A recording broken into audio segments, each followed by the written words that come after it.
Là, nous sommes alors dans un restaurant typiquement breton, hein, au niveau de sa déco. C'est pas le lac d'Annecy, ce sont les bords de l'Erdre. On est à Nantes, on est à quoi là, Reynald, à 500 mètres de la Jonelière. Un vol d'oiseau, oui, Ouais. quasiment, oui.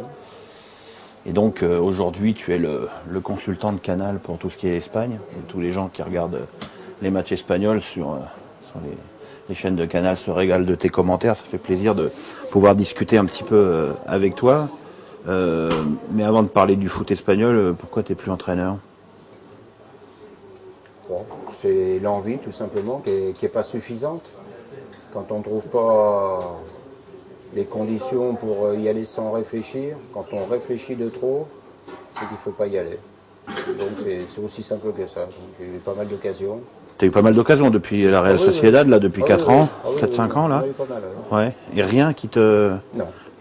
Les gens désagréables pour te chambrer, dont je fais partie, disent ah ouais, mais quand c'est à plus de 40 km de Nantes, ça l'intéresse pas. Même Rennes, c'était trop Non, loin. je crois pas que. Rennes, c'était vraiment.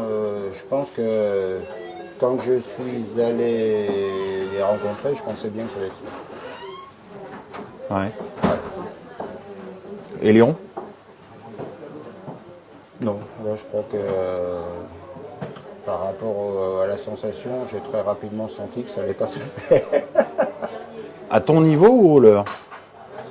Au leur, c'est eux qui. Non, je crois autant avec Bernard, ouais, il y avait plein d'atomes crochus. Je crois qu'avec le président, non, j'étais pas celui qu'il lui fallait. C'est aussi simple que ça, c'est la sensation que j'ai eue, hein, et j'ai très vite senti. Hein. Mais si un club vient te voir et te propose un challenge qui t'interpelle, tu y retournes ou tu penses que c'est un peu fini?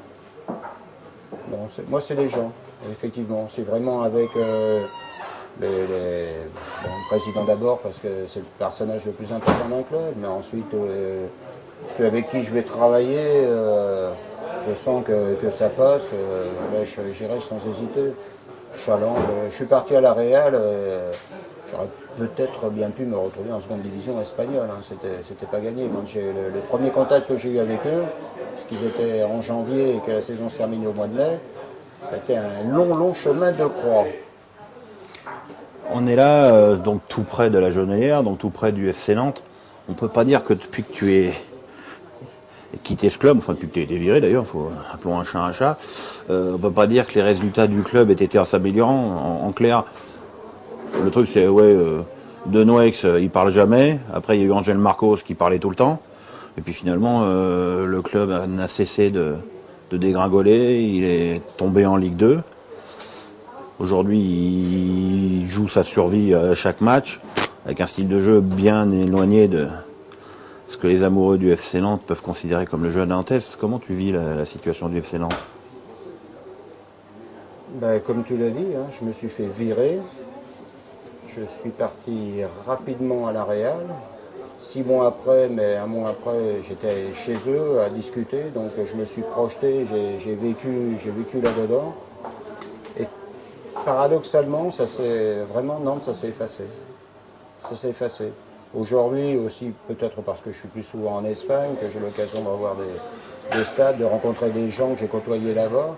Donc j'ai plus d'émotions là-bas que j'en ai ici, parce qu'aujourd'hui ici, je connais pratiquement plus personne au club.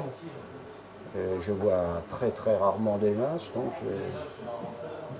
non, je dirais il n'y a plus rien. Même la proximité géographique, parce que tu habites toujours là. Ouais, non, parce que je me suis interdit dans les premiers temps de revenir ici. La situation était tellement délicate, je voulais surtout pas qu'il y ait de mauvaises interprétations. Parce que bon, c'est pas un secret, c'est vrai que plusieurs fois j'ai été contacté par des différents présidents qui se sont succédés, donc parce que j'ai dit non, et je voulais surtout pas que vis-à-vis de ceux qui étaient en poste, puisse y avoir des interprétations, on puisse croire que, donc je voulais que ça soit, parce que quand on est entraîneur, c'est assez désagréable à vivre. Donc il y a rien. Il n'y a rien, malgré que je sois proche, non, il n'y a rien. Donc, On a même l'impression qu'il n'y a pas grand-chose avec le foot français. Alors évidemment, c'est parce que sur Canal, tu es le spécialiste du... Ouais, là, non, là, mais... c'est professionnellement, parce que si j'ai l'occasion, là récemment, j'ai fait un match, j'ai fait Bordeaux-Rennes, j'étais très heureux de le faire, c'était un beau match, et non, je je lis forcément plus à 90% quand même la presse française que la presse espagnole, donc je m'intéresse à ce qui se passe en France. Quand je peux, je vois des matchs français, parce que je suis français, tout simplement. Mais professionnellement, même si c'est un grand terme, parce que moi j'ai plutôt l'impression que je suis touriste quand je vais là-bas. Je regarde le match, commenter, c'est pas un gros travail. Donc c'est vraiment du plaisir. Donc professionnellement, je suis impliqué là-bas, à l'Espagne.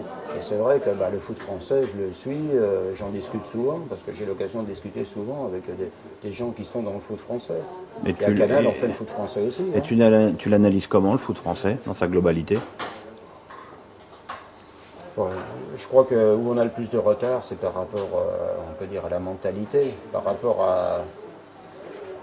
Quand on va, j'y reviens, puisque j'y suis souvent en Espagne, la manière qu'ont les gens de vivre le foot, c'est incomparable avec ce qui se passe en France. Et pour mettre les pieds de temps en temps dans d'autres pays, je crois que les spectateurs, les supporters, ceux qui sont vraiment au stade, pour eux, ça représente quelque chose de beaucoup plus important, de très important. Ne serait-ce que le club. En France, il y a peut-être quelques dizaines de personnes qui, dans chaque club, peuvent vraiment dire c'est mon club. Quand on est en Espagne, par exemple, c'est exceptionnel. Ça m'est arrivé de rencontrer assez souvent des gens de la Real. Et la première chose qu'ils vous disent, ils ne vous disent pas je suis de San-Sébastien. Comme ça m'arrive de temps en temps de rencontrer quelqu'un de Nantes qui me dit je suis de Nantes. Eux ils disent soy de la Real. J'ai jamais rencontré quelqu'un qui m'ait dit je suis du FC Nantes. C'est quelque part, c'est même je suis le FC Nantes. Non, c'est pas comme ça. Et eux vraiment, c'est quelque chose, ça représente quelque chose. Alors c'est vrai que le Pays Basque c'est encore plus particulier, vous savez comment, avec le contexte. Et aujourd'hui dans l'actualité, quand j'étais dans la voiture, j'entendais encore qu'il est fort le contexte. Mais vivre le foot à l'étranger, c'est vraiment autre chose. Et je crois que donc on n'a pas cette force. Et au niveau du jeu, toi qui vas en Espagne, tu vois quand même presque toutes les équipes qui attaquent. Oui, mais au niveau du jeu, attention, on ne fait pas n'importe quoi parce que l'efficacité. Non, mais ne pas attaquer, c'est pas forcément faire n'importe quoi. Hein. C'est de mettre au beau pas. Non, mais on a l'impression de dire on attaque. Non, tout simplement, il y a une qualité de joueur. Il y a une stat récente qui m'a marqué. Dans la Champions League, ceux qui participent le plus, ce sont les Brésiliens. Les joueurs qui jouent le plus de matchs de Champions League et après, des Français, des joueurs français. Ça veut dire qu'il y a plein de bons joueurs français, mais qui jouent pour des clubs espagnols, pour des clubs anglais, pour des clubs allemands, voire pour des clubs de plus petits pays, puisqu'il y en a en Bulgarie, puisqu'il y en a à Chypre, il y a même à Nantais. Donc on a des bons joueurs, sauf que il y a peut-être 60-70 bons joueurs français, donc de quoi faire 3 ou 4 équipes de très haut niveau, puisque s'ils sont ailleurs, c'est que vraiment ils sont pratiquement au meilleur niveau, qui sont pas là. Donc Lyon serait plus tout seul, ça serait le Big Five ou le Big Six peut-être, chez nous. Donc à partir de là, bien sûr, un petit peu moins en France, la qualité elle est tout simplement là. Parce que donc comme il y a moins de qualité, il y a moins de prise de risque. Il y a moins de qualité, il y a moins de spectacle. Ce qu'on peut apprécier chez certains joueurs, c'est pas la prise de risque, elle est toujours. Pour moi, il n'y a pas de prise de risque. C'est toujours jouer juste. C'est pas un terme. C'est pas la bourse, c'est pas le casino, le football. C'est jouer juste parce qu'il y a efficacité. Mais il y a des gens qui sont capables de dribbler, de faire des passes de 30 mètres, de faire des remises extrêmement difficiles, et il y a une chance sur deux que ça réussisse. Et quand on est moins doué, il y a une chance sur 50. Donc là, ça devient de la prise de risque. Alors que quand on en fait une sur deux, ça reste efficace. C'est le coup à jouer, c'est le coup à tenter, parce que c'est possible. Et pour les tenter, généralement, en plus, il faut être 2 ou 3. Il faut être au moins 2 pour la faire la passe. Si on fait une super déviation, si on fait une super façon. Bon, s'il y en a qui sont capables d'imaginer que le jeu, il doit être là-bas. Parce qu'il y en a qui l'imaginent. C'est là-bas que ça doit aller. Encore faut-il que quand le mec il veut la donner là-bas, il y en a un autre qui a pensé la même chose et qu'il y soit là-bas. Si de l'autre côté ça marche pas là aussi, il ne sera pas, parce qu'il ne pensera pas que c'est là qu'il faut être pour tromper les adversaires. Donc c'est une question de qualité de joueur. C'est évident. Un joueur, ça ne se fabrique pas. Un joueur, ça se choisit. On va en choisir plusieurs pour les associer par rapport au type de jeu qu'on veut pratiquer. Mais un joueur, ça ne se fabrique pas. Quand il arrive à 13-14 ans dans un club, dans un centre de formation, le mec, il a quelque chose dans sa tête.